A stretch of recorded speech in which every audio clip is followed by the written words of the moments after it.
Inawezekana ulipitia shida, inawezekana ulipitia kila aina ya sintofahamu kwenye maisha yako, lakini Rayvanny hana ulazima wa kukusaidia wewe. Yani hata kama uko chini ya lebo yake, amekusaidia, mmefanya kolabo, anakusaidia kurekodi nyimbo, anakusaidia kufanya video, anakusaidia katika brand yako ya mziki. Hana ulazima ya yeye kukusaidia matatizo yako yote. Kumsaidia mtu matatizo yake ni mapenzi yake, na pale kama anaona na nafasi.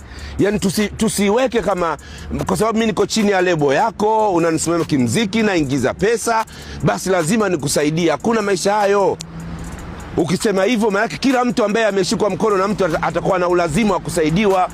Rayvanny, unasema ulikuwa unalala studio. Ni wajibu wako wewe mtoto wa kiume kupambana usilale studio. Apart from dhiki, ulikuwa unafanya nini? Inawezekana ulipitia shida, inawezekana ulipitia kila aina ya sintofahamu kwenye maisha yako, lakini Rayvanny hana ulazima wa kukusaidia wewe.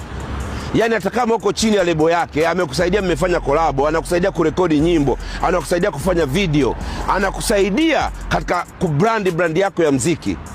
Hana ulazima ya yeye kukusaidia matatizo yako yote. Kumsaidia mtu matatizo yake ni mapenzi yake, na pale kama anaona na nafasi. Yani tusiweke kama kwa sababu mimi niko chini ya lebo yako, unanisimamia kimziki na ingiza pesa, basi lazima nikusaidia. Hakuna maisha hayo.